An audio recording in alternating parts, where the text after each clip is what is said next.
This had better be important. Yes, sir. The American agent has infiltrated the X-Lab facility.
Welcome back to the Funker 530 Combat Footage Review. My name is Ronnie. It's good to see you. It's Friday. It's 6:30. I thought we were going to start at 6, but we didn't. I was playing home IT guy, trying to extend the Wi-Fi out to my daughter's room. She's always complaining about that. It's such a first world problem thing, but I'm happy to be here. I'm sorry that I wasn't around last week. I was on, once again, more travel. I do travel quite a bit, subject to whichever job that week I'm working on. But I think the next couple weeks we should be, just fine for a normal week of watching war. We're going to cover quite a bit tonight. We have quite a large around the world segment that I'm going to get into. I do apologize, even though I said we would start at 6:30. We started at 6:32 or something, but I was trying to add a couple last minute additions. We're going to see quite a bit of French AASM hammers tonight, both Bryansk and Belgorod getting hit with those. We're going to catch up on some footage that took place, I want to say Sunday the 13th, Palm Sunday. Going to see some strikes into Sumy from Russia, but we're also going to see quite a bit of our own United States Navy hitting and continuing to hit Houthi targets. I hope they're not hitting U.S. targets. But let's get started for the night. The very first thing I wanted to talk about is just get through a little bit of Israel footage, where we have first the IDF killing Mohammed Zakarina. I did my best on that. Here is the footage. I'll give you a little bit more as we're watching. There it is. There is no sound to this. This guy is reportedly one of 3 that were responsible for an attack on January 6th that killed 3 Israelis. Well, he's no longer with us.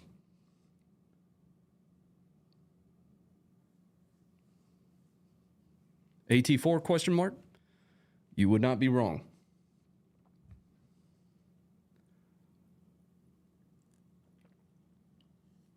Now, I had a difficult time when I was first watching this, determining whether or not they were trying to dig him out of there, or,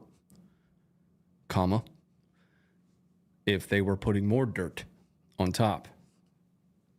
I don't know, but we're going to move from there. We have some footage from the Al-Quds brigades firing, I believe this is 107 millimeter, Fudger rockets. Here you go, Doritos inbound.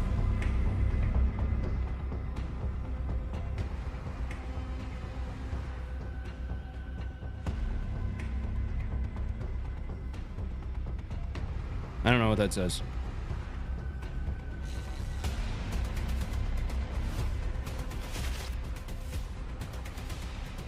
Okay, pause for a second. Hold on. We'll pause in a moment.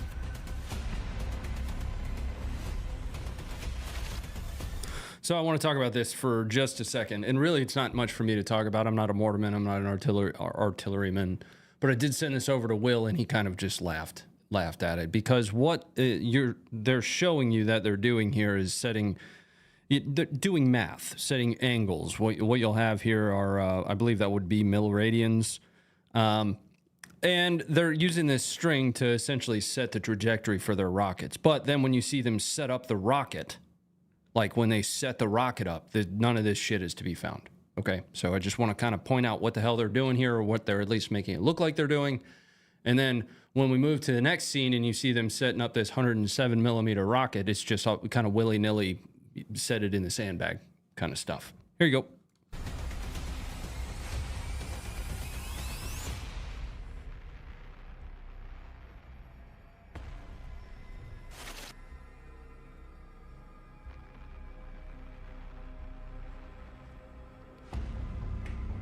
Bruh.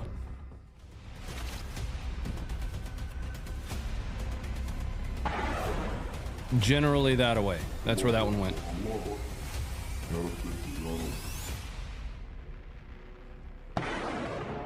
Once again.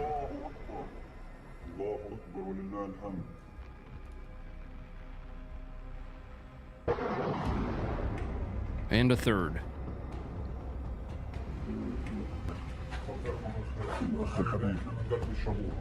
Let's be honest, these guys have absolutely no idea where those went. Right? Just none whatsoever. They know the direction, at least cardinal, general cardinal direction. North by northeast is where we're sending these rockets. But from an impact area perspective, there's just absolutely no way to determine. In fact, we actually see quite a bit of footage of these rockets that get launched and then kind of hairpin back down and just land in Gaza somewhere. So anyway, back to the footage. يا رب ولن نطرح اماكننا باذن الله واحنا قبل شوي ضربناهم بالنار والبارود وان شاء الله باذن الله ان عادوا عدنا يا رب عادوا عدنا احنا من قلب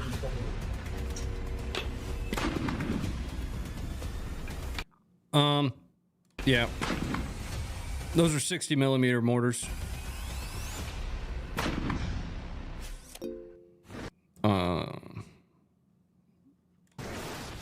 Yellow Dorito.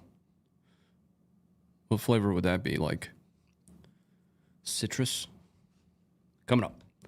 That's what I had for you from Israel. Israel has resumed ground operations, so I am keeping an eye out for anything beyond your standard IDF release. And when I say your standard IDF release, they have that habit of cutting together like very short 5-second clips. Every so often we'll get some close quarters stuff to come from the IDF, but of late it's just been an IDF statement followed by just dudes walking around. So I'm keeping an eye out for any additional footage that comes out of there. Let's move to Yemen, where the Yemenis, the Houthis, hucked a ballistic missile at Israel. This is reported to be footage of Israel intercepting that ballistic missile.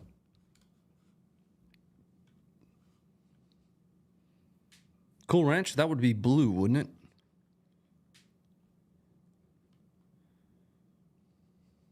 Pineapple Doritos? What the hell?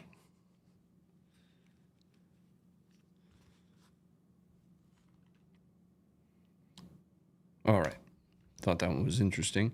Here's one that is helpful in context when talking about U.S. strikes. So the U.S. has been striking the Houthis now for what? 34, 35 days straight, like in a row.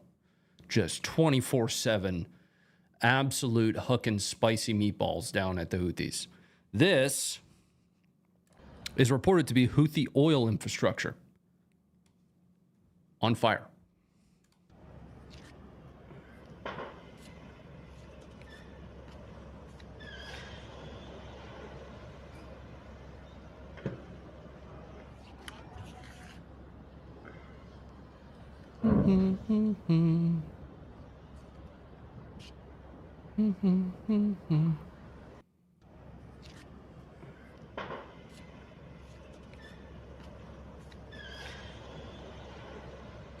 What we don't get, though, or at least what I haven't seen in a little while, at least the last couple weeks, is a whole lot of on-target perspective of the strikes. We did get a couple ISR feeds. We got the one that we covered 2 weeks ago on the last show that, you know, had a bunch of the 70 Houthis kind of standing in a circle, and they got hit by an airstrike of some kind or a hellfire, whatever it was. But this is obviously filmed by a Yemeni Houthi on the ground, so we don't get a whole lot of this. That can give you a little bit more of an insight on BDA of U.S. strikes. So I wanted to make sure and cover this one. I don't have a geolocation for it, though. I do have a really interesting video to watch of the French in their boats, Navy ships, whatever, shooting down a Houthi drone with a deck gun. And it's really cool. I can't even be mad at it. Yeah. Here is the 76 millimeter deck gun, more specifically the OTO Melara SR. Sorry. There it goes. It's gone.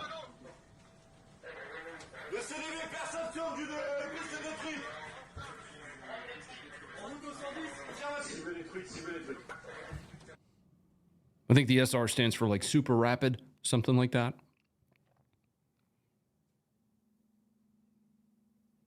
I'm a big fan of Navy deck guns. Probably just because I like saying deck gun.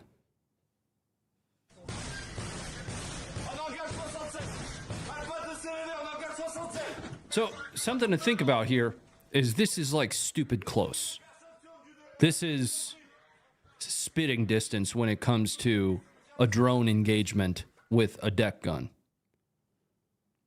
Now, I was reading a little bit about this 76 millimeter gun, and it turns out one of the reasons is the French like this one instead of like the 40 millimeter CIWS was because you can also engage other ships with it. And I think that's cool. Like, I'm into that. It screams of like piracy and yeah. I'm into that. And it's gone. Let's bring it up. We're breezing through a lot of this stuff. I've got a couple of videos that I thought were interesting. Tehrik-i-Taliban Pakistan, TTP, hitting a Pakistani. Some of you know, not all of you do. Most of you might. The Funker 530 website is remains banned in Pakistan. We got a letter from their government a few years ago. I got to tell you, I probably mention that maybe once or twice a year because it's one of those things that you kind of hang up on the wall. We were showing a Baluchi assault on a Pakistani outpost where the Baluchis overrun the outpost and all hell breaks loose. And they sent us a cease and desist and said that we were like a public nuisance or something, you know, like you're inciting public unrest. I don't know. Anyway, Tehrik-i-Taliban Pakistan assaulting a Pakistani military post in Hasukel, Waziristan. Here you are.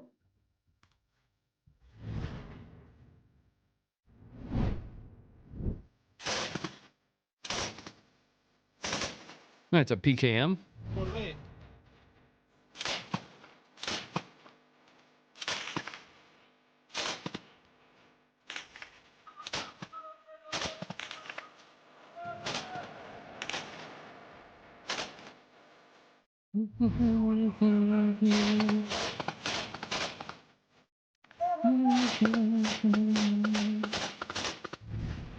That's an M24.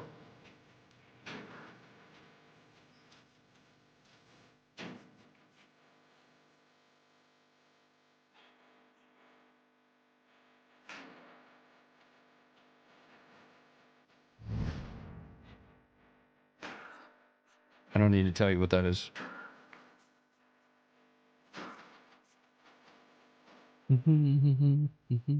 Oh. I got another one from TTP, Tehrik-i-Taliban Pakistan. This time using 107 millimeter Chinese rockets. Type 63. Here you are.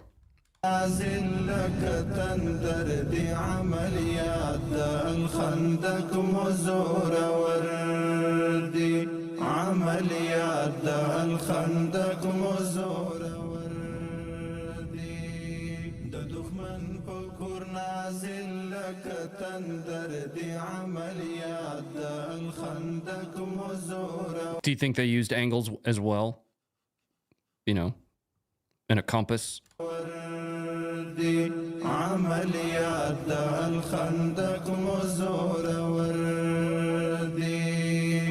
برياليو أو دفتحي بدرشليو برياليو أو دفتحي بدرشليو د دښمن لسینې وتې مو خنجر دی عملیات د الخندق مزورور. All right, let's bring it up. Let's stick with the rocket theme, though, but we're going to head to Sudan for the next one. This is going to be Sudanese armed forces with, I mean, it's pretty cool. It's a pickup truck with a rocket pod attached to the back of it, and I can't hate it. They're firing SA-8s, which are unguided rockets. You know, once again, just generally kind of that away, but they're firing those against the RSF, or their Rapid Support Forces. I think that's General Hamedi that leads them. There's a whole lot going on there. Anyway, here's the rocket technical.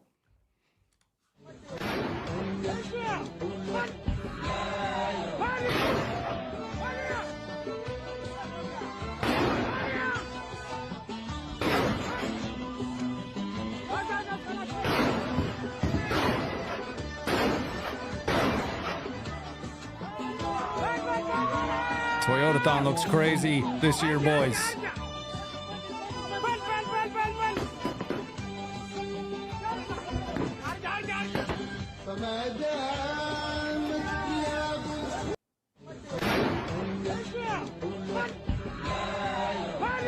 There's a couple Toyotas in here. Look, you got, what is that, a Dishka on the back of this one? You got rockets, a big old 80 millimeter rocket pod. It's a B-8.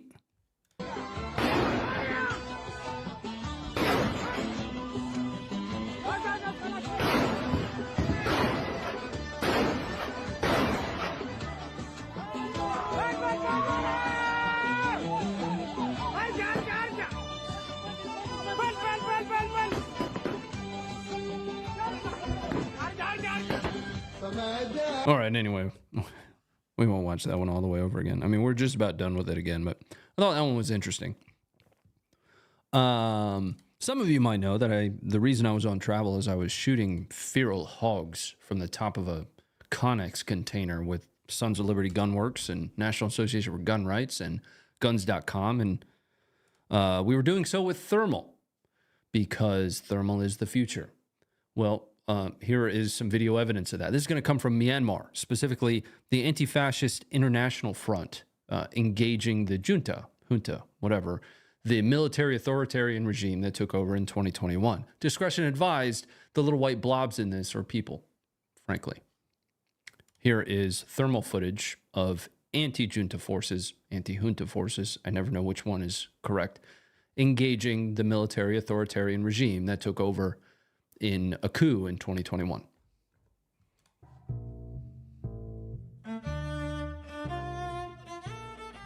Junta.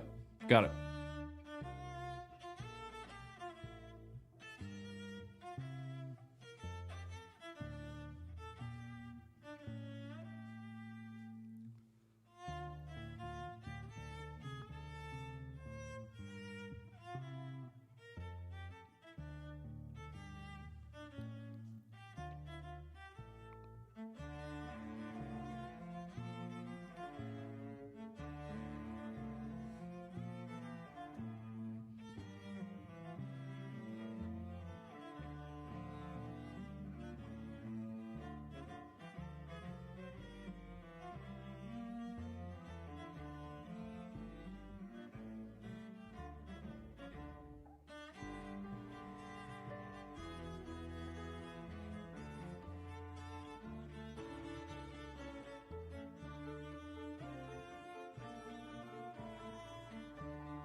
What are they shooting with?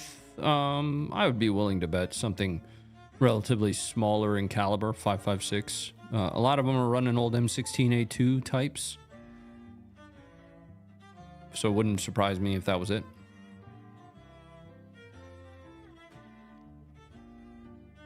Thank you guys for the super chats and such. I appreciate you. I'll be going through those once we get to a stop point here.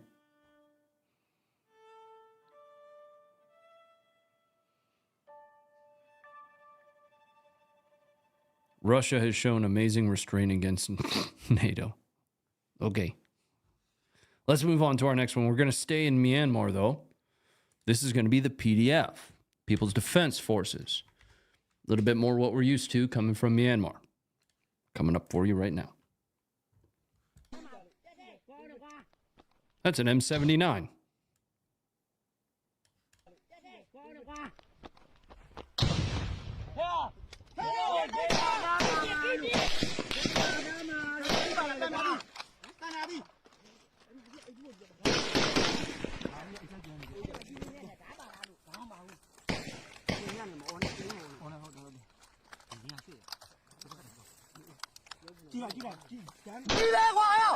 Hey, there's an M16 for you.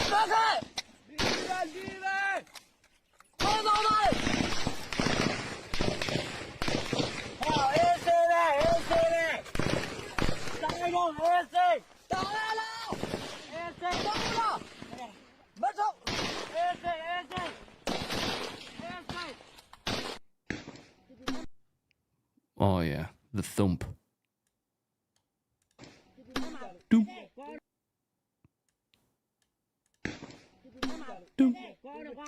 All right, let's bring it up here. Oh, you had a couple things in there. You had WA-81 rifles. You had M16s in there. You had the M79 grenade launcher. Bunch of stuff. Let's head to Somalia, where we have some Al-Shabaab, Al-Qaeda. We have some Al-Shabaab footage of them assaulting a Somali army base. This one's a little bit longer, and we will watch it all. But I will say towards the end of it, they start to get pretty close and eventually get to the Somali army base. But they're basically firing across, I don't know, like 150 yards worth of brush in Somalia. Anyway, here's the footage.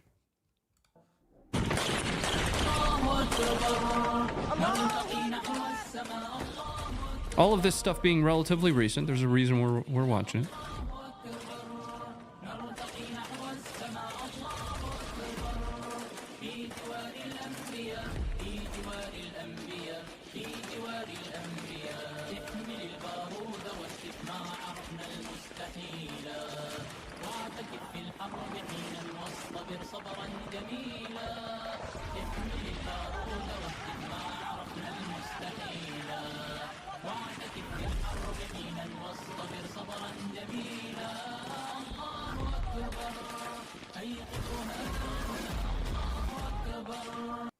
Seriously though, just one thing, a well-in-place machine gun, well-fed, and well-run is what's needed here.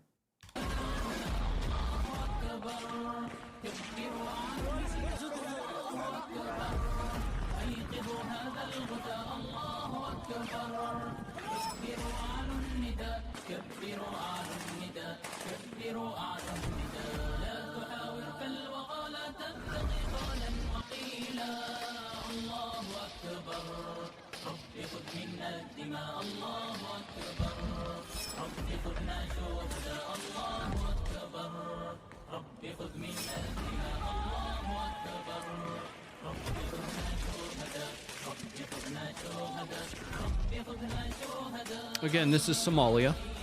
You're watching Al-Shabaab.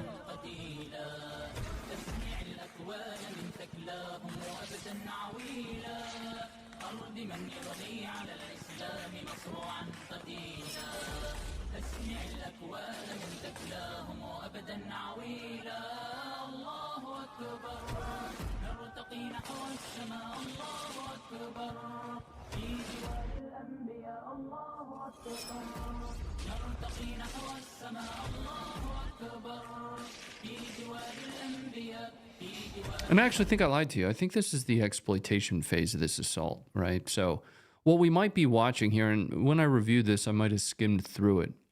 The beginning of the video looks like it might have been the initial assault on the compound. Now, they do reach a second compound, which is, I think, where I assumed they were ending up at the compound. But I think they're exploiting the withdrawal of these guys, of the Somali armed forces here. Just to give you some context in what you're seeing. So, anyway.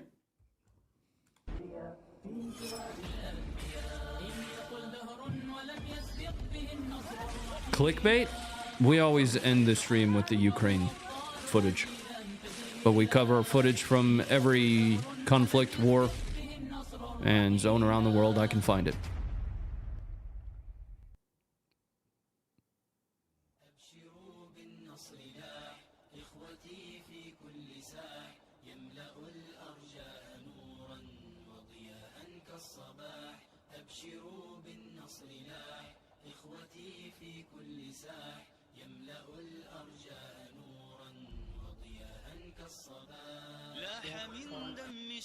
Show some police body cam, please.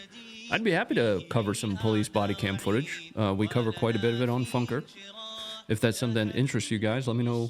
Let me know across the chat. I mean, if I get a bunch of yeses and such, I think we've covered a little bit of it before, but I'd be happy to bring that stuff back.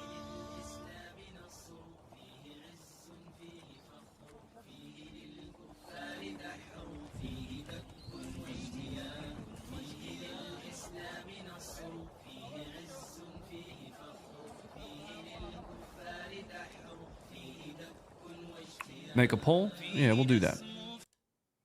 All right. Let's throw up a poll on that. Start a poll. Should body cam footage be featured on the show? Yes? No?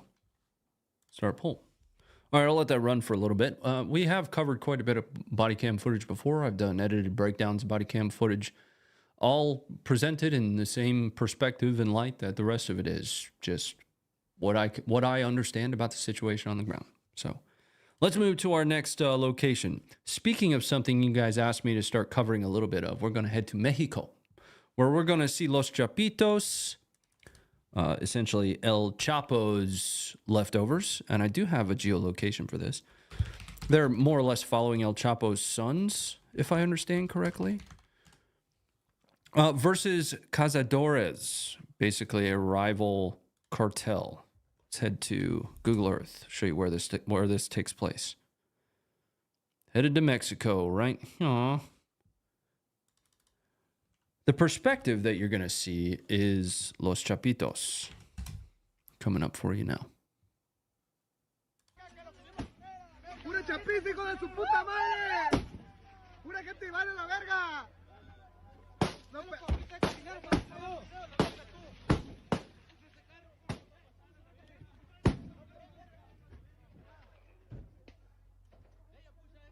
Ahí están los pinches alas, culones. Pa'l monte van los... ¡Para que guachen la verga, que lo queremos! ¡Pura chapita, hijo de su puta madre! ¡Pura que te vale la verga!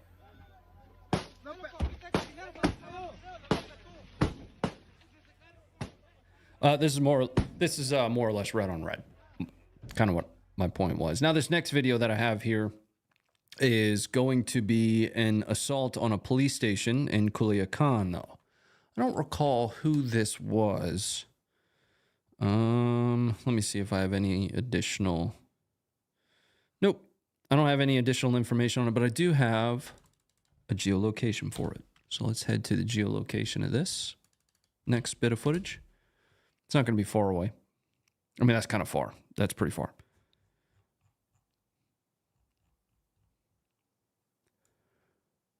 Some of you might recall, though, at one point in time, and you may know this, you may not, there was an RC-135 rivet joint, a rivet joint that conducted a collection flight here. That's a signals intelligence aircraft. It's got some electronic warfare capabilities. It was kind of a first, to be honest with you.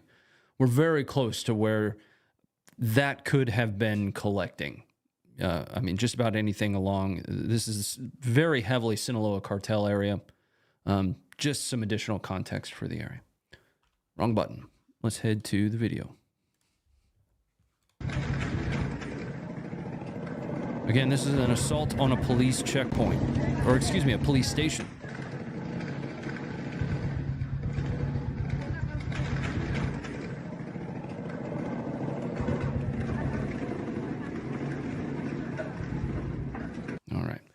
There's always a lot of questions as to whether or not, the U.S. military should get involved in battling the cartels, especially with their new designation as foreign terrorist organizations.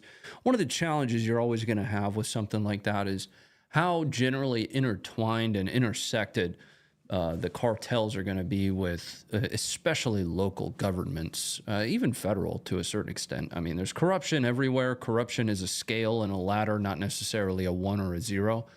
But when it comes to Mexico, I mean, you're really looking at one of the most corrupt countries on the globe, to be frank and to be honest. The cartels just pull in so much money, and money corrupts to such an extremity that it's going to be rife there. So you think you're cutting a deal with the local politicians to help you weed out the cartels in some fancy operation that you've been building a con op for the last 2.5 years, and then suddenly, you end up in an L-shaped ambush because they leaked it. It'll end up being a challenge. We'll just put it that way. We're going to pause for a second. I'm going to jump over to the support and thank you guys very much for it. And thanks for the patience on some of the lighting and stuff in here. What you might not know is we had a podcast guest in just a couple days ago. So one of my very good friends, somebody that most of you should be familiar with, and his work holding up signs and silent protest, Mr. Zachary Bell was here in the studio with me, where we did a couple podcasts. We did one here for the Funker 530 show.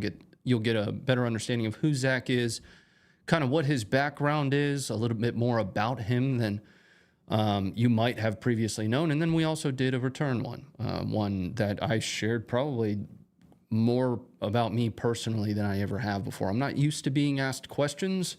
I'm used to being the one asking the questions.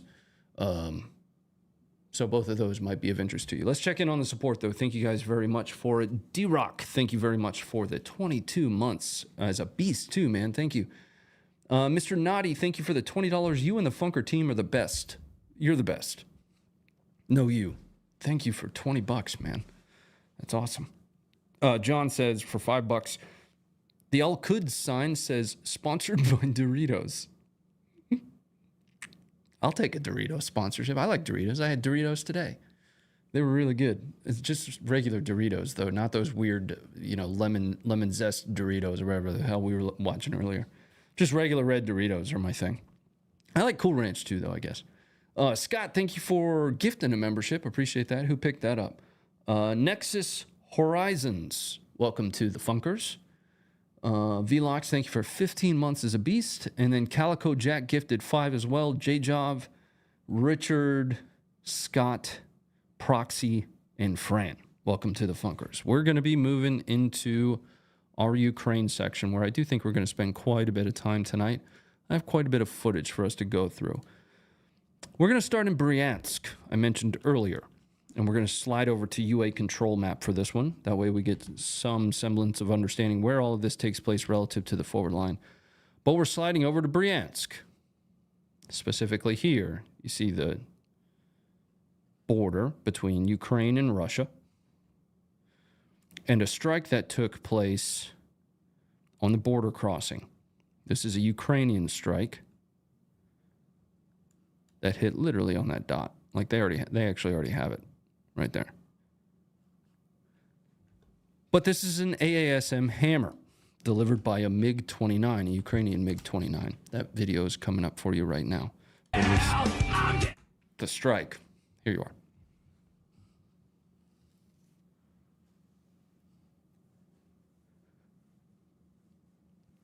Ooh, multiples.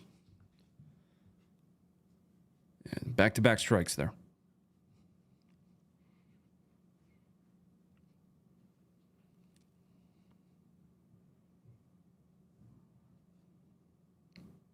Again, this is a Ukrainian strike on the border crossing in Bryansk, Russia, delivered from a MiG-29.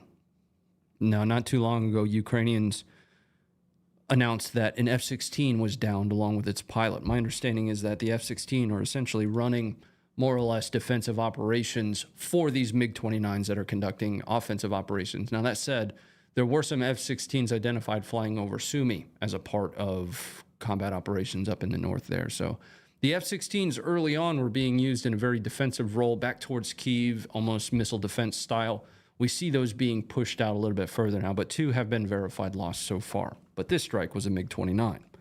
We have another AASM hammer strike here, this time in, oh, this is also in Bryansk. I don't have a great geolocation for this one,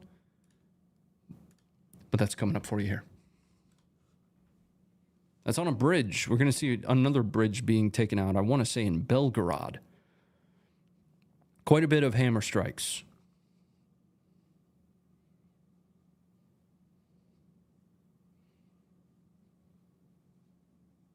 Quite a few hammer strikes. All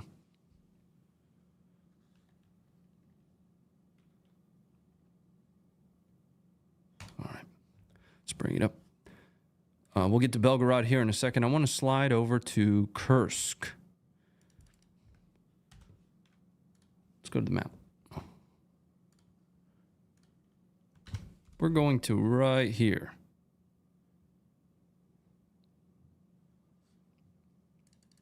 This is some form of a direct munition hitting what is claimed to be, and the reason I wanted to cover this one is this is inside of Kursk. There was a statement from, what's his name, General Kovoli. I think we watched that 2 weeks ago, that said the Ukrainians are still holding territory in Kursk. This is footage published from just the last, 3 or 4 days that shows Russians in direct fire attacking what they claim to be was a Ukrainian location or position inside of Kursk. So this does lend credence to Ukrainians still holding territory, at least to a certain extent. It might not be far into Kursk in a relative sense compared to what they used to, but still at least holding territory, at least enough for Russians to want to strike and assault those locations. I want to say this, yeah, there it is.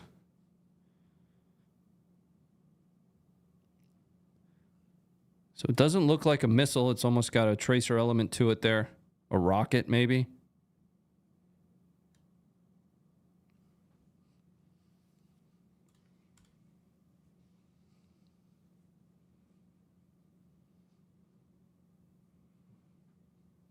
Kursk op is over. Well, they're still hitting Russia is still hitting locations inside of Kursk.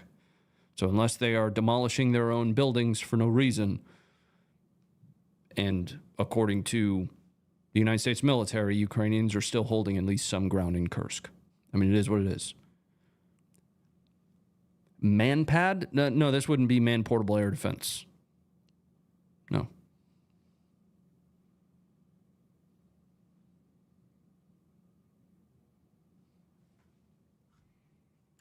I mean, it definitely took out the whole side of that building. Let's look at the before and after. It's definitely not like an RPG or something. I mean, it might be. All right.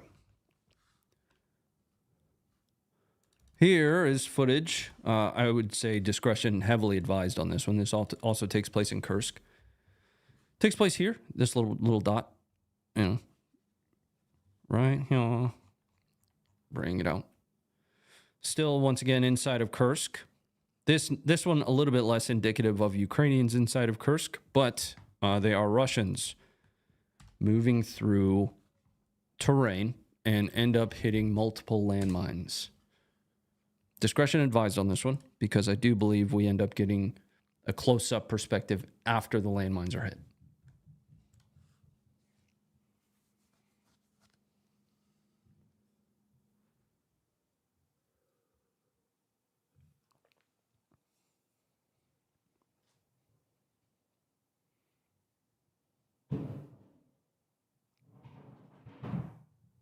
I think I'm being robbed. Not sure what that loud noise was. All right. I have another geolocation for you, still inside of Kursk. We're going here, though. So we're not far from the last geolocation. So this one is here. Last one was, here, so this is what you're looking at. So Gevo. How do you say that? I don't know. So this was the landmines we just watched. And we are now about to see more mine activity, but this time in a BMP-3, just to the north of this village, town, city. That video is coming up for you here. So this BMP-3 is going to hit a landmine. Then it's going to be followed up by an FPV drone.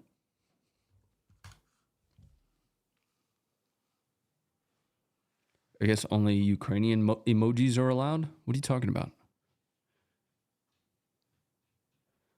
I mean, if you're spamming emojis, it doesn't matter what emoji you spam. The mods are going to stop it.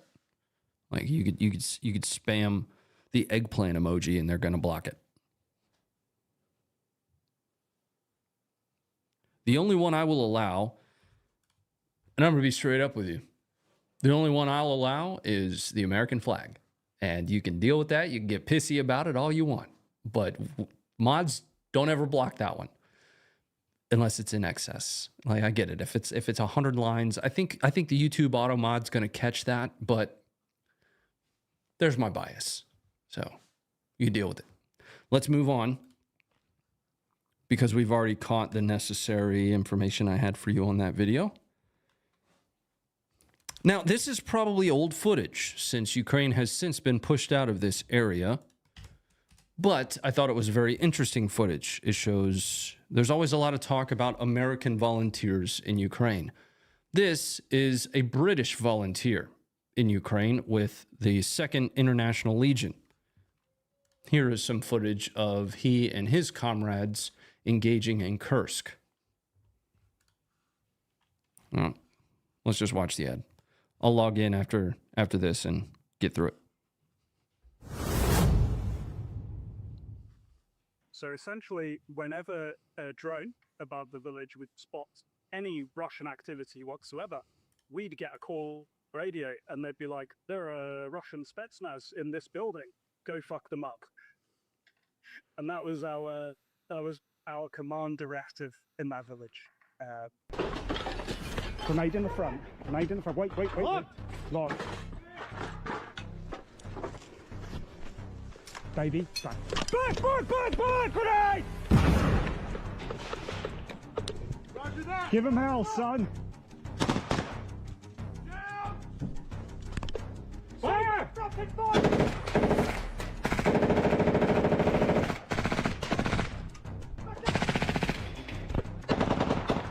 Changing back! Idu na policja сейчас, suki! Boss! 40 out! Move!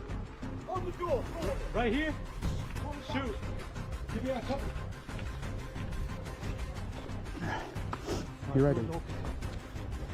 Hold on.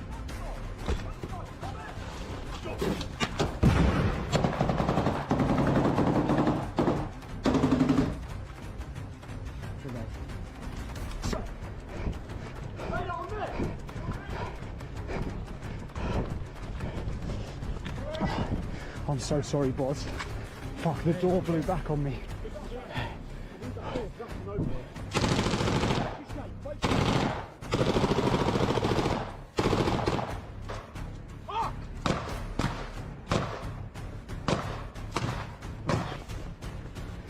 Родина немає. Москаля немає. Немає москаля. Ніхуя вообще. Родина мертвих, суки.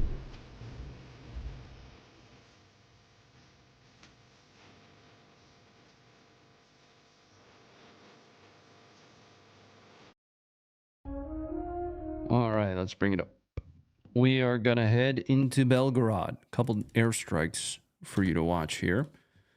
A lot of air continuing to fly, continuing to hit in both directions. But this is a checkpoint here, just inside of the Russia border. Note this little section here. This is ground that Ukraine opened up an operation in not long after the Kursk salient began collapsing here in Belgorod. this strike takes place here. Coming up for you guys now.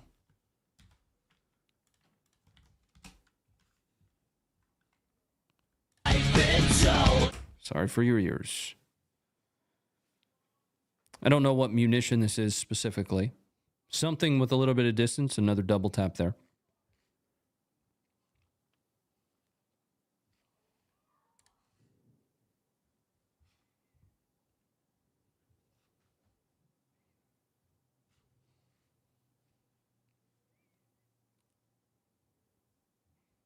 Couple military vehicles in there, at least one here.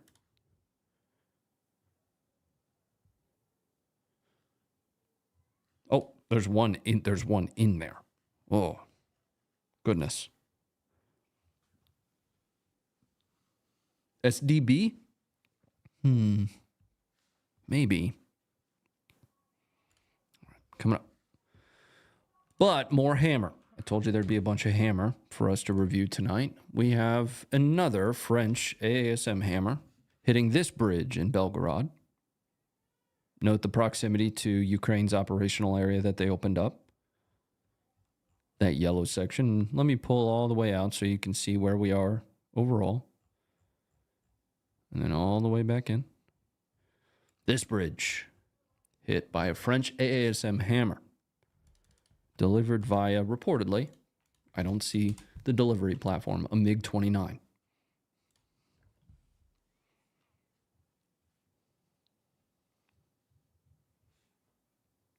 What's up, Undefined?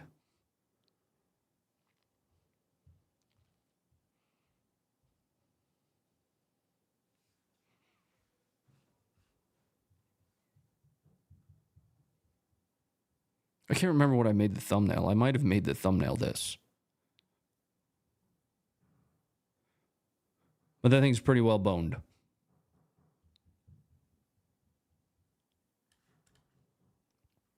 You could probably get some foot traffic across it, but vehicles aren't crossing that. I want to head back to the map, though. See what the map looks like around the area. That might be like one of the only bridges in the area, something along those lines. Yeah. I mean, this is probably all pretty rough terrain. There's some roads through here. Still, a strike like this on one of these main highways like that are going to be regularly trafficked by vehicles, personnel, stuff like that. That absolutely can be and is effective to slow the movement of troops, beans, bullets, stuff like that. You see Russia targeting a ton of bridges, deep into Ukraine to do the very same. So hitting that specific bridge, where'd it go?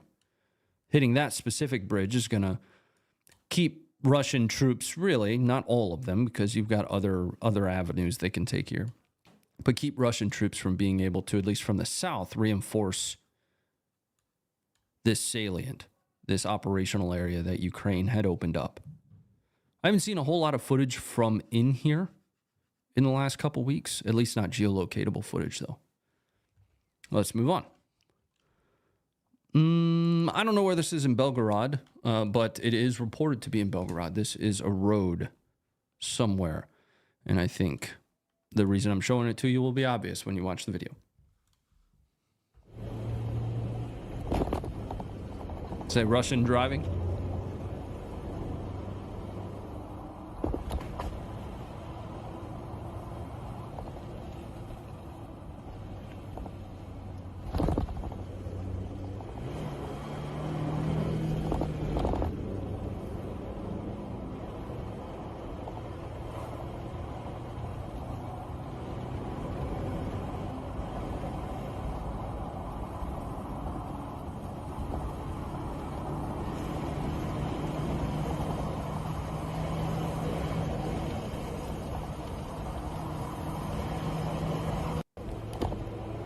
All right, let's bring it up. I did see a $20 come in from D-Rock, and thank you very much for it. Hey, Ronnie, more map sound effects, please. Okay. Thank you for the $20. Keep up the great work. And did you see the Warfare movie? The what? No? Is it good? Like, do you recommend? Can somebody provide a corroborating recommendation for it? Because right now I've been going back and just rewatching Rome. Yeah, I tweeted out the part where Caesar's talking about how madmen have taken over the country. And it made me want to rewatch Rome again. That's what I've been watching lately. Let's head to Sumy, where we're going to spend a little bit of time on this. A Russian airstrike in Sumy on April 13th, that would have been Sunday, killed 35 and wounded over 100. Here is at least one of those impacts.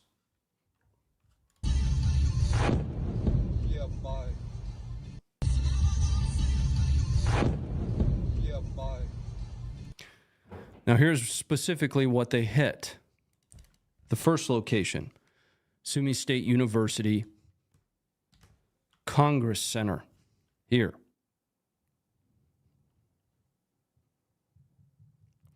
There was reported to be a meeting taking place here of the 117th Territorial Defense Brigade, some kind of a ceremony of some kind honoring their service. Ukraine announced that Colonel Yuri Yula, the deputy commander of the 26th Artillery Brigade, and Volodymyr Zerebsov, both military, were killed in this strike. Russia then followed it up very shortly after with a strike on this location. Just across the street. That specifically is the assembly hall for Sumy State University. An overwhelming majority of the casualties from this strike were civilians outside of the assembly hall, largely because of the type of munition that was used. It wasn't a penetrating type munition. This was kind of your standard fragmenting munition. And when we watch these next couple videos, you'll be able to see fragmentation patterns. Well, just outside of the assembly hall, there was a bus, and there was a bus stop. Some of the footage that we're going to watch show quite a few civilians deceased and or wounded. It's kind of difficult to tell who is still alive and who is not. So discretion's advised as we go through some of this next bit of footage. Here is the first.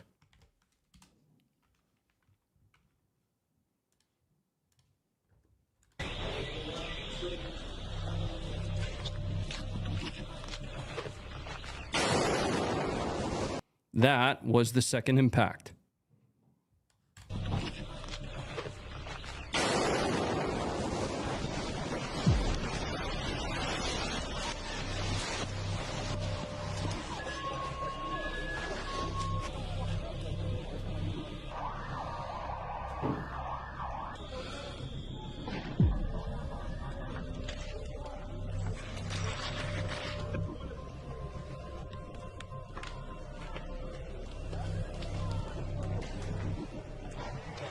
Ворог ударив двома балістичними ракетами по центру міста Суми. Зараз проводяться ліквідаційні аварійні роботи, надається допомога пораненим. В цей час знаходилось дуже багато людей на вулиці. Ворог розраховував досягти найбільше нанесення ураження людям по місту Суми. Наразі зараз надається допомога постраждалим. All right, let's bring it back up. I've got one more video to show you of the strike aftermath. This, discretion heavily advised, is going to show quite a few civilian casualties as a result of that strike. Again, with the majority of them, and we can go through footage and photo for you to see the fragmentation on the side of the assembly hall and how a portion of that was pushed forward really lit up the side of the assembly hall, and then obviously as it exploded in a radius, the rest of it just hit that bus that's right behind it. But here comes the footage. Again, discretion advised.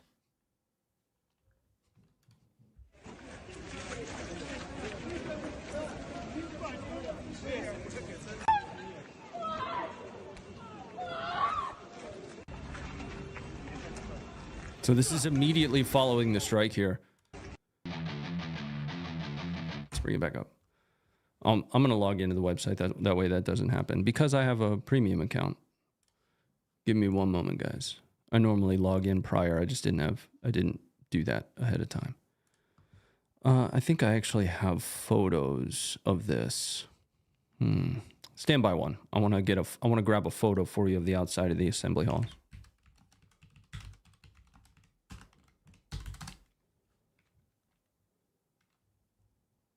One moment.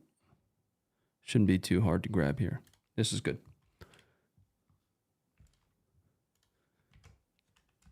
Here you are. So note the assembly hall in the background there. Oh, sorry, guys. Here you go. Note the assembly hall in the background there. These marks along the side, this would be fragmentation, and that same fragmentation that you see impacting forward in a radius pattern would have been pushing back. Now, I do have another photo that shows the inside of this bus. It's a very graphic photo. I don't feel the need to show it to you live. So what I'm going to do is provide you the source that I found it from in the chat.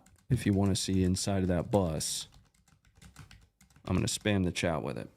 Now, Trump had a statement on this strike, which I won't necessarily comment on, but I will give you Trump's statement when he was asked about it.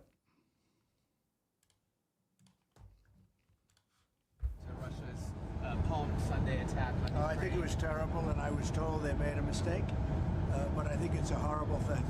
I think the whole war is a horrible thing.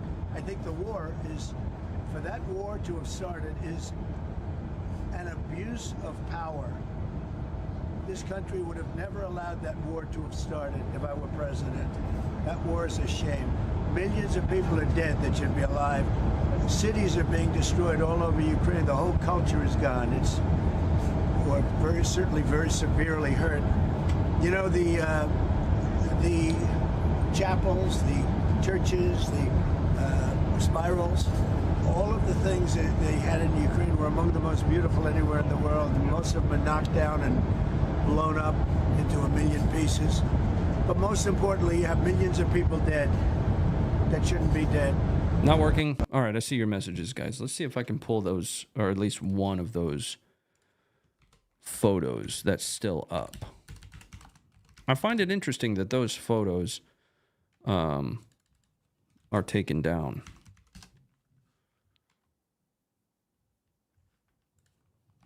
Give me 1 second. We'll do it live. Okay. That's interesting. I'm looking at the post here. I'm going to give it to you one more time.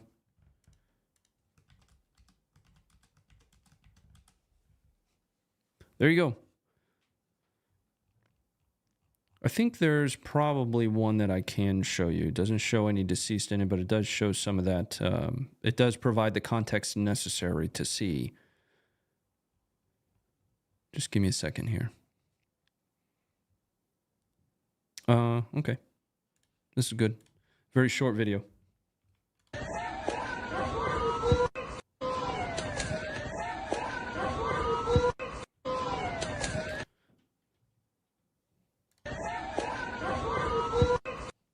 Says page doesn't exist. Okay. Is anybody else having that issue? Let me know in the chat really quick before we move on to the next bit of footage that I have.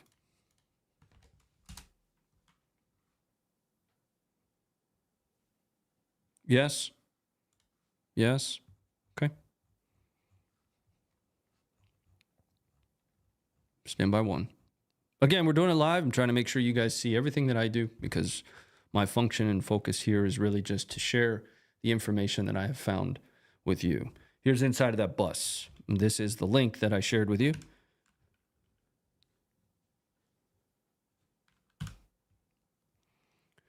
But there's another photo that I really want to find for you. Just give me 1 second and humor me while I do try to find it. It shouldn't take me too long.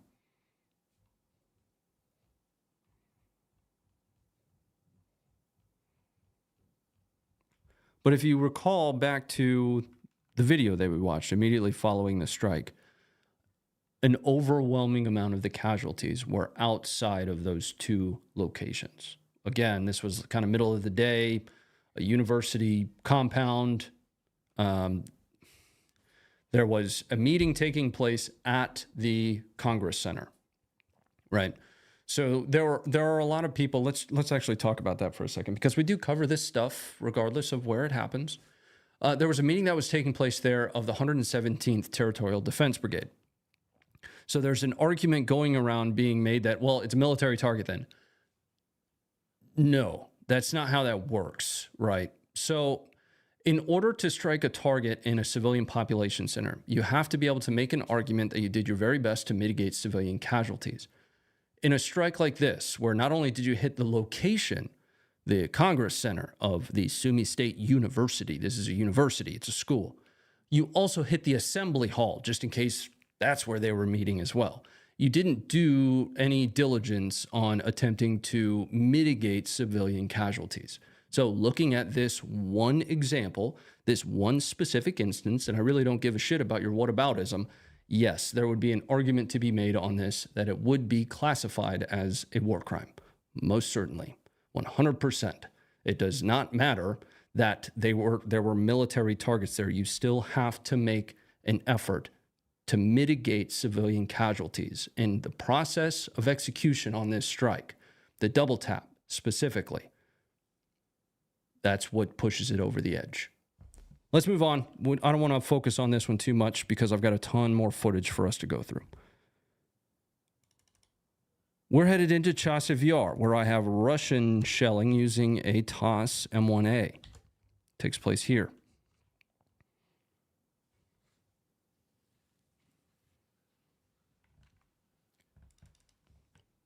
And the footage is coming up for you now. I see your comment, Peter, and I'd actually like to talk about that a little bit because I think there are some misconceptions on that. And my source for it is going to be Yevgeny Prigozhin. Here's the footage of the TOS-1A engaging in Chasiv Yar. I am sorry, that blew my eardrums out.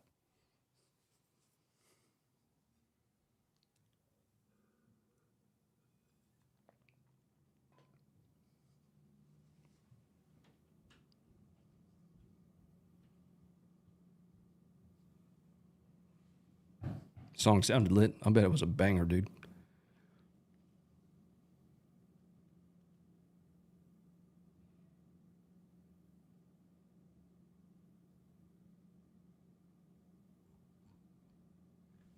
All right, let's bring it back. So, Peter, I misread your comment there. I'll withhold on the pre-go. Actually, we'll just go ahead and cover it. I'll give you my perspective. We're shifting away from Funker 530 and into Ronnie for a second, right? So when I give you opinions, keep in mind that I'm speaking for myself. One of the very insightful things that we got from the Great Wagner Rebellion of 2023 was Prigozhin in probably his best state he's ever been. You remember the videos, Shoigu, all that stuff.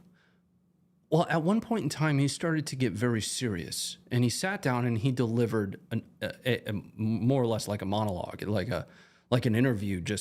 He just let loose. One of the things that he shared is that effectively there are a lot of misconceptions about the types of strikes that were taking place in the Donbas that are used to justify Russia striking into population centers. Prigozhin, quite literally himself, this is a paraphrase of Yevgeny Prigozhin, said, "The strikes in the Donbas didn't happen the way Russia will tell you they happened. Military targets were being struck in the Donbas, again, with mitigation of civilian casualties." I have yet to find anybody that's really able to provide footage of a strike like that one that we just watched, of Ukraine firing into the Donbas. I am more than happy to review it. I'll show it on the stream as archive footage. If you do find that, tag me in it, Ronnie Adkins _. I will make sure that we cover it, we discuss it, and we talk about it in the light for which that specific strike is in. But I think Yevgeny Prigozhin's comments around that time are something that's super interesting, and I think more people should go back and think about some of the things that he was saying. Anyway, shifting back into objective video review mode. I mean, that was still, I think, pretty objective. But we're headed to the Pokrovsk axis, specifically Pishain. This is going to be close quarters battle. Takes place here I want to say this is like a sand mine. It's a mine of some kind. But there are Ukrainians holed up in this section of the building, and they're being assaulted by both directions by Russians. Discretion advised, because you're going to see quite a bit of close quarters battle over the course of multiple days, if I understand the narrative correctly. Here comes the footage right now. На Покровському напрямку противник постійно намагається затягуватися на шахту в цьому населеному пункті. Зупинити ці спроби висувається штурмова група. Задача – зачистити ось цей ангар. Ідуть танки Бредлі, заводять групу впритул до противника. Відбувається висадка і одразу прямий контакт. На цих кадрах бачимо роботу штурмовиків. Їм вдалося зачистити ангар, знищити противника та закріпитися. Наші бійці знаходяться в цій частині будівлі. Тепер у проблема. Наші хлопці тут сильно заважають їм накопичуватися на шахті. Їм треба повернути позицію. І вони The translations are going to be slightly off, but you can generally understand the abstract of what the narrator is trying to get across here. Починають штурмувати. Накати відбуваються кожен день. По одному, по двоє вони підходять з цього боку, заходять всередину, проходять по підземному проходу, накопичуються тут, і потім намагаються штурмувати наших хлопців. І ось накат. До ангару наближається окупант. Отримує чергу, потім його добиває FPV. Ще один біг, відстрелили. Тепер двоє. Над ними наше FPV, але тут прилітає щось потужне і порозрубало. Тут штурмують двоє, але наші хлопці не дають їм зайти в ангар. Відбувається контакт, видно, як штурмовики цинкують з автоматів і не дають противнику пересуватися. Таким чином вони затримують цих двох підлітків на одному місці і дають час для підготовки засобів ураження. І ось починає прилітати. Після першого ураження один окупант 300, другий, напевно, теж, але у нього вистачає здоров'я тупо звалити. Він кидає свого і тікає. Знищуємо того, що лишився. Ось іще двоє лізуть. Влучання FPV кладе одного на землю. Наші штурмовики отримують команду працювати. Боєць виходить із автомата, знищує піда. Штурми наших позицій не припиняються. Ось іще один знищений. І знову накат. Двійка зайшла в ангар. Стояли щось, роздивлялися, наш хлопець виходить. Вогонь і ще один знищений. Тепер накат з іншого боку. Один підер заліг, веде вогонь, потім переміщується і ловить кулю. Його другий номер втікає. Знову кидають своїх. Штурмували і зверху. Ось заліз на дах і кинув гранату. Інший день. Знову штурм. Підер стріляє з РПГ. RPG there. І знову накат. Окупанти йдуть буквально по своїх трупах. Видно, кого хлопці накрошили раніше. І знову наші бачать момент, дають команду, штурмовик виходить і підер 200. Наші відбивають черговий накат. Їх штурмують вже кілька днів поспіль. Бій на шахті Піщаному триває.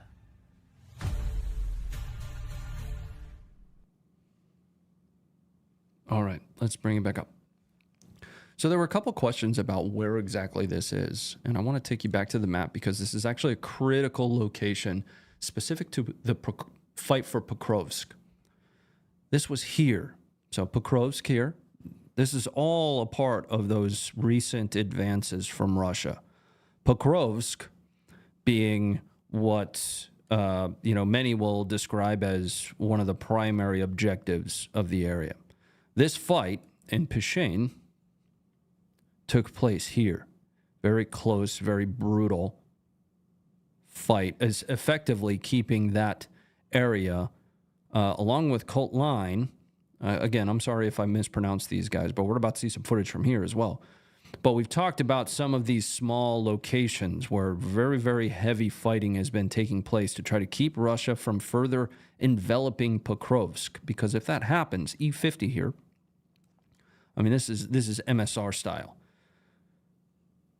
Battles still certainly revolve around the ability to move, and we're going to talk about this a little bit later even more, revolve around the ability to move equipment, supplies, beans, bullets, bacon, personnel.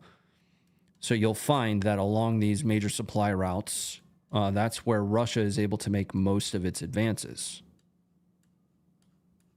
So again, that battle in what I would describe as a really critical spot here. Now, the next video, Line. This is from Ukraine's 3rd Special Purpose Regiment. Supposedly, I mean, I'm not great when it comes to their nomenclature, but Special Operations Forces of some kind. This is on the far eastern side of Line here. Here comes the footage of the 3rd Special Purpose Regiment clearing that eastern side. Посадка рух. FPV-шка. В укрытие.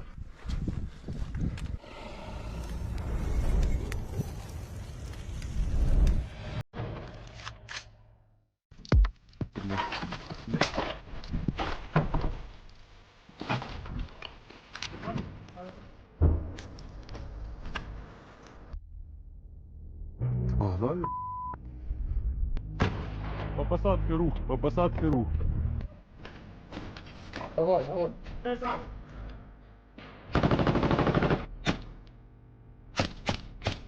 FPV-шка.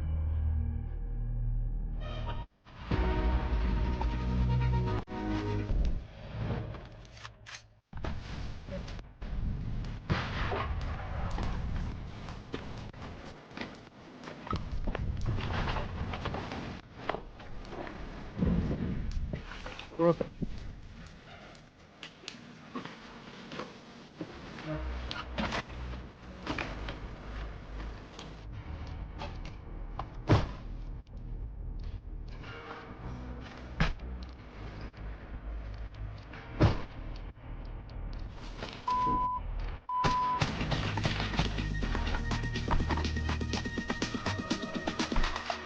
Вон побежал через поле сюда в посадку в левую.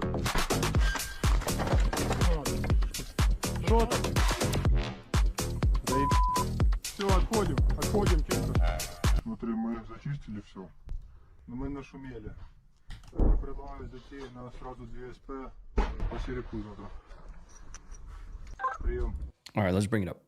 We're going to be headed over to Toretsk from here, or down to Toretsk, I should say. And I wanted to first give you a kind of bird's eye view of what Toretsk looks like. I really find this interesting because in the back corner, there's this terrain feature, and somebody can probably help me out with what exactly it is. It looks like a man-made terrain feature of some kind, but we see it on the map all the time, and we've seen footage of, both Ukrainians and Russians kind of, squirreling around it, having to maneuver around it. Anyway, but this gives you an understanding of what Toretsk, another location of really heavy fighting recently in Donetsk, gives you an idea what it looks like. Here you go. Запеклі бої точаться і довкола Турецька. На фронті у Туреччині тривають активні бої, становище змінюється щогодини. Росіяни майже зрівняли місто з землею і не припиняють спробу просунутися далі. Ворога зупиняли 10. Ronnie, not worried about the music tonight? If it's those like dubbed tracks, I mean, if it's here's what I'm going to start doing. If it's obviously like Metallica or something, I'm going to keep it off. But when it's something that has combat sound embedded in it, I'm gonna just roll the dice on it, right?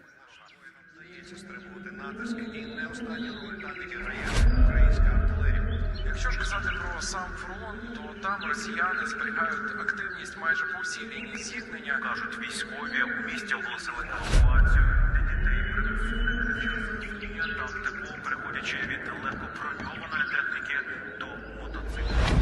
All right, let's bring that back up. That's more or less complete. We've got a geolocatable video here. This little dot. I know it's difficult to see, guys,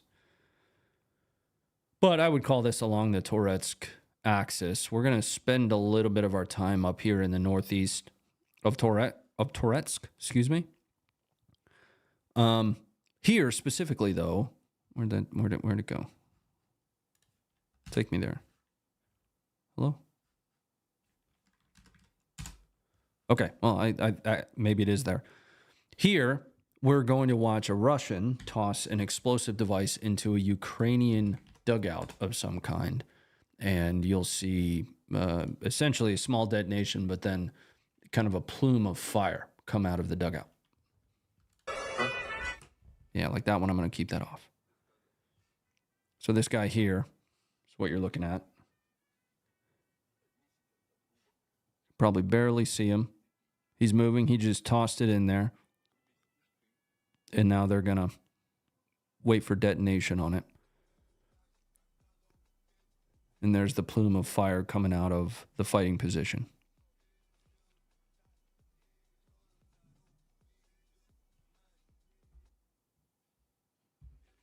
All right.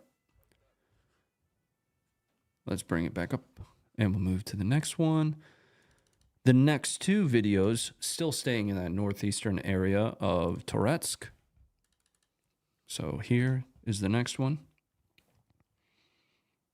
And I think both of these actually take place, you know, along this front. Let's actually just check the next. So the first video we're going to watch takes place right in this location. The next video we're going to watch takes place here. I wouldn't say that they're right next to each other, but not far away. Let's go back to the other. Commit to memory that location. It makes it more difficult when I don't have Google Earth to use. Yeah, okay, they're not all that far apart. It does make it more difficult because with Google Earth I can pull out and it doesn't jump around the way this implementation does. But this first video is a Russian assault with 2 Ukrainians taken prisoner, 5, excuse me, at the tail end of it. Here you are.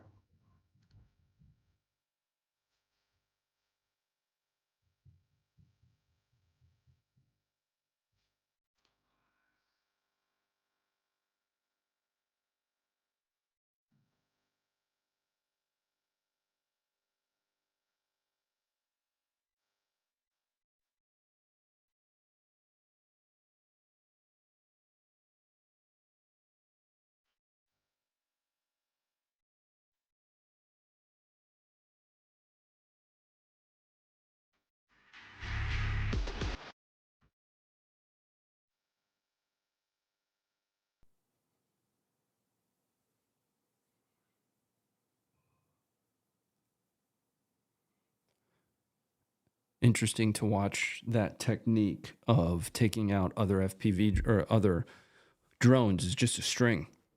You know, we've seen sticks being attached to drones and used. We've seen them basically boop each other, but a string just attached to the bottom of it, a rope.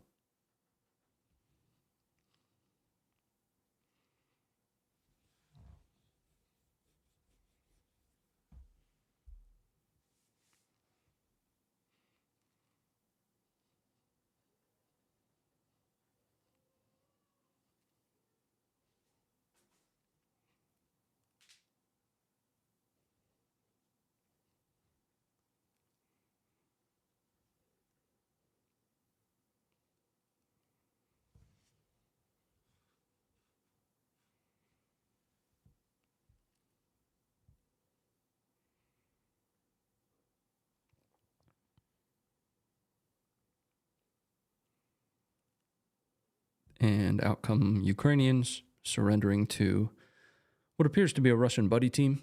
I didn't see more than 2 there.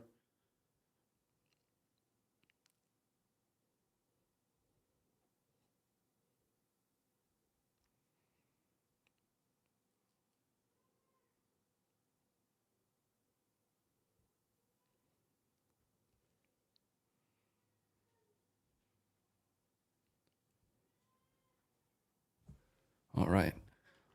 I pointed out the Russian buddy team because we're going to see another here. Another assault on Ukrainian location or on Ukrainian positions by a Russian buddy team that end up taking 2 Ukrainians prisoner. This is that second location I showed you on the map. So to the northeast of Toretsk.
Post videos of the waves. What waves?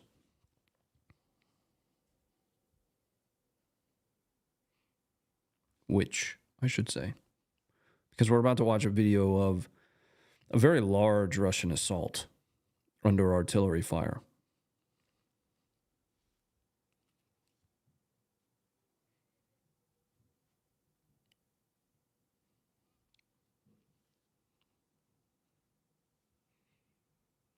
I think people have this expectation of Russian waves as though it's an enemy of the gates style.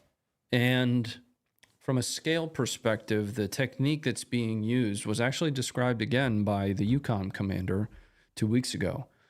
In fact, you're still seeing wave tactics, but it's rather than company-sized elements bullying across a field, you're seeing, you know, small assault team waves where they'll send one, they'll get chewed up, they'll send another, and they'll just, you know, essentially maybe one survives each time, right? That is effectively the wave that you're seeing now. Rather than coordinated combined assaults, which is more Western doctrine, those are kind of the new wave, if you will. But let's move to that. I really want to cover that video, but not really needed. I think this one is a good tie-in to that. This is a relatively large mechanized assault with that TTP in mind, that an overwhelming amount of the ground that has been taken in the east has been done so in that piecemeal kind of form. Whereas some would have you believe that it's just they're just mowing down all this ground. They are paying for every inch of this ground. This is a pretty large assault. I want to say there's 6 or 7 vehicles in this one small sector of this. Across this scale, I want to say Ukraine reported there were something like 40 vehicles used across about a 10-mile front here. But this one comes under very, very accurate artillery fire. Here comes the video.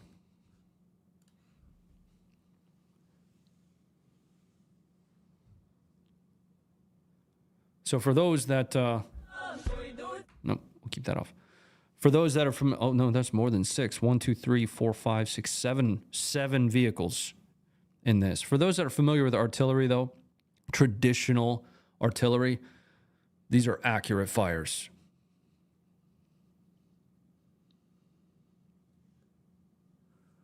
Sure thing, Judge. All right, let's bring it back up. We're going to jump into our general section where I have some of this stuff. This is a little bit interesting to watch. One lays down on the wire. The rest of them run over.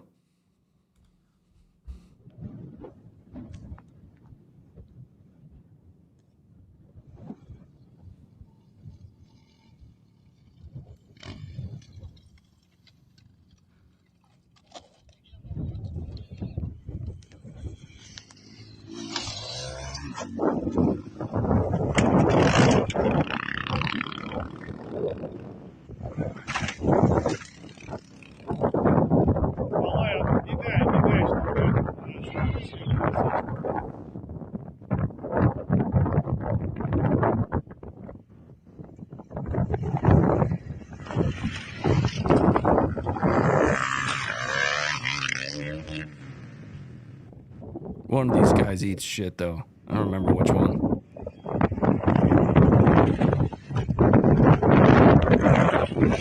Oh, he probably did. I'm gonna be honest. Oh, yeah, he's gone. Oh.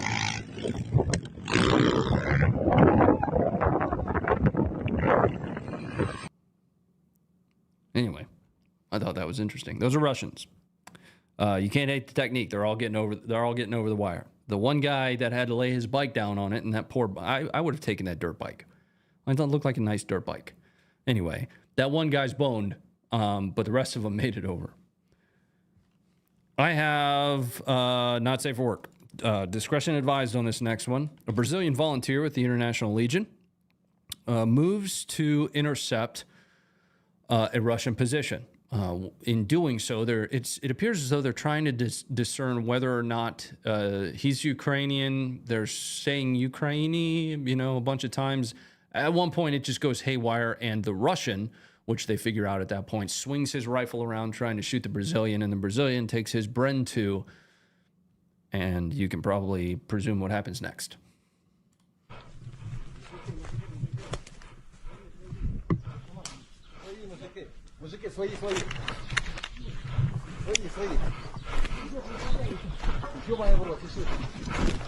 Hey, camarada, friend. Hey, shh. No, hey, hey. Hey, hey, hey, hey, hey. Украина, Украина, Украина, no. Hey, Ukraine! No! No, Ukraine! No, Ukraine! See that rifle swing around there?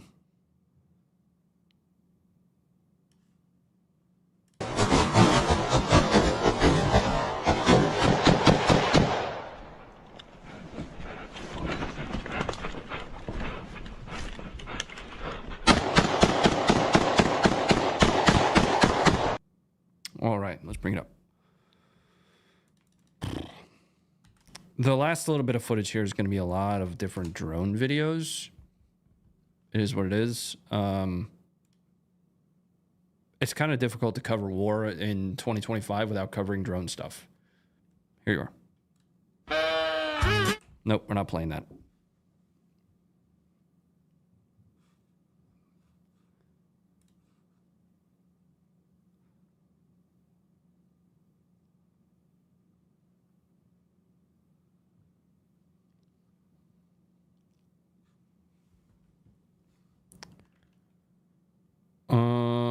Here's interesting stuff. Okay, so to give you a perspective in how impactful drones are, something that both Ukraine and Russia are having to do is put up netting along the roads. Now, this is going to be some dated footage, but it's going to set up the next bit of footage, right? I want to show you these drone nets that they are literally lining tens and tens, if not hundreds of kilometers of road with.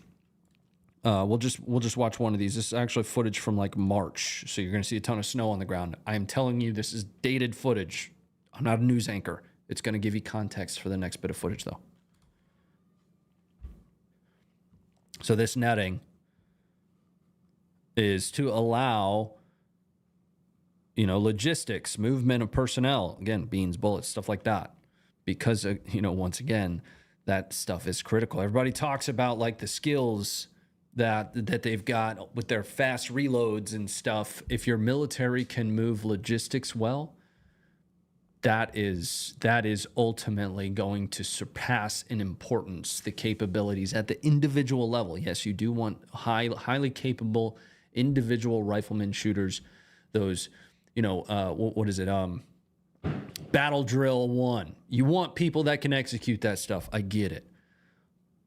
But all that netting and all the time that it took to put up that netting on as many roads as they have it in will show you just how much drones are impacting the movement of personnel and supplies. Now, I will state that there's a misconception about the impact that drones are having as a casualty producer, though. From a casualty producing perspective, artillery remains the primary casualty producer in the war in Ukraine. It's made more effective by drones in a forward observation role, but I digress. Let me show you some footage about how fiber optic drones and Russia is finding ways to target specific sections of this where the netting breaks. It ain't going to be helpful if it's not there. This is a fiber optic drone targeting Ukrainians at there's two gaps in this netting. So there's a gap here for this road for people to enter and exit, and then there's a gap here. You're going to see a couple different vehicles impacted in the course of this video.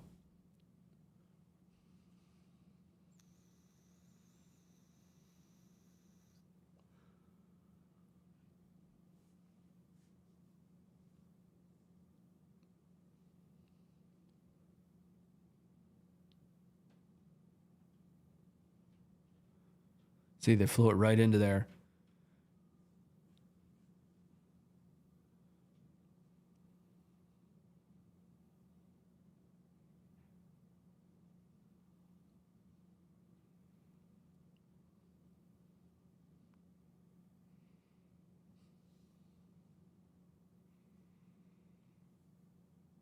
The Baba Yaga there. Look at the size of the munition on that damn thing.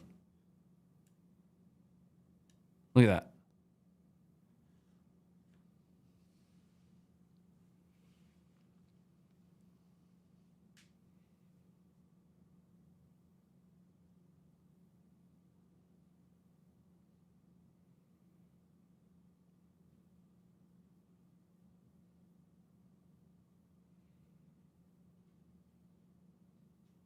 It's going to fly under here.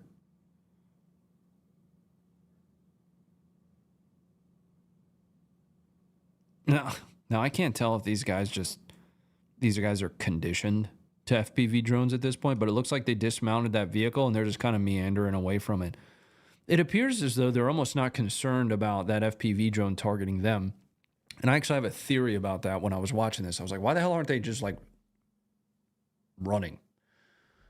Well, these fiber optic drones, they have fiber optic cable is not the most, it'll break generally easy, the fiber optic line inside of it. You'll note that for a lot of these fiber optic strikes, the drone isn't doing its wild maneuvers that you'll watch, the FPV strikes do. And I think that's because of that line. So when it comes to targeting a person, right? Yes, the drone is still going to be faster, but the person is going to be able to move more erratically than the fiber optic drones are going to be able to target them. So I think they know that the Russian, drone operators are going to target the vehicle, not necessarily them. And that's why I think we see those guys kind of meandering away. I don't know. That's a theory. I think it's founded in logic, but back to the footage.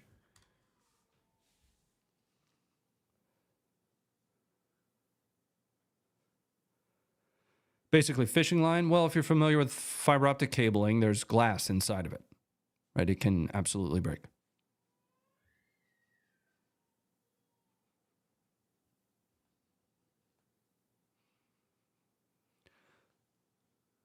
True, but I heard soldiers say that, yeah, that's not what I'm saying. I'm not saying they can outrun them. I'm saying that because of the nature of the fiber optic cable, you'll note that for a lot of these fiber optic drone strikes, you don't see the operator flying them as erratically, and I think it's because of that cable. And I think it's because of the concerns of severing that or damaging the fiber optic line that's inside of it. The amount of data that you would have, the speed that you would have to have at a 10-kilometer fiber optic line, it has to be fiber. There's also nothing light enough to really make that distance other than fiber. But again, if you try and run fiber around tight corners, things like that, you can absolutely damage the internals. So if these fiber optic drones were to try and fly erratically to take out, an erratically moving human being, it's going to be less effective than just targeting the vehicle.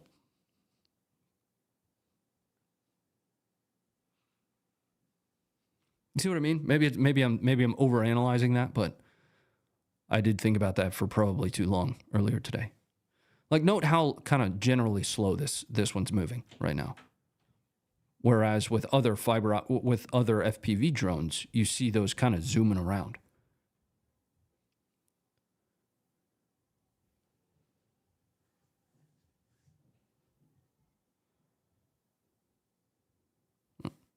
This one's coming for them.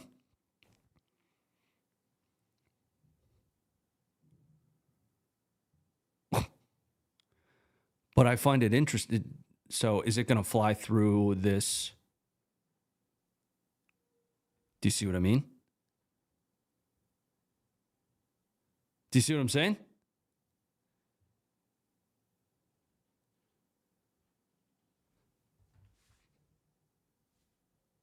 I'm just saying.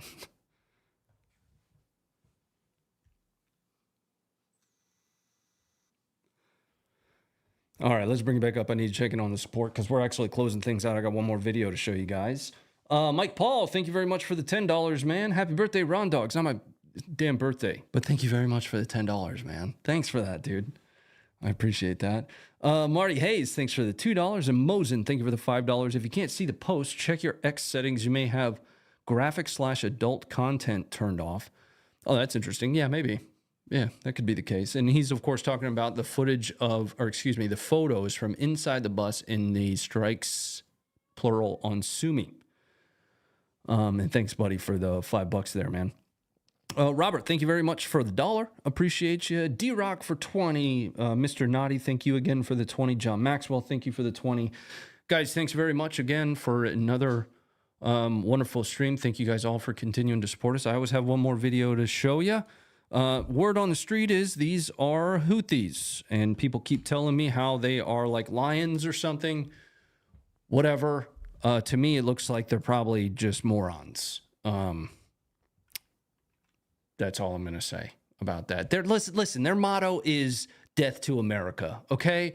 I'm happy to call them morons. Make sure to stick around in the chat after this video because it's going to give you an option to jump over to the follow-up stream where I'm going to drink a bunch of bourbon and I'm going to sit back and we're going to laugh about all the dumb shit I said tonight. Good night. It's a pleasure to be back. We'll see you on the follow-up stream after this. Stay informed and go be great. Here are your morons.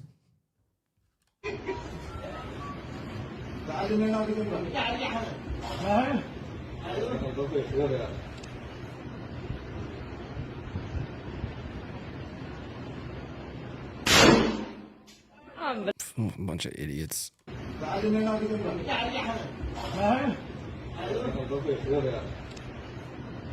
bet there's a reason his face is bandaged.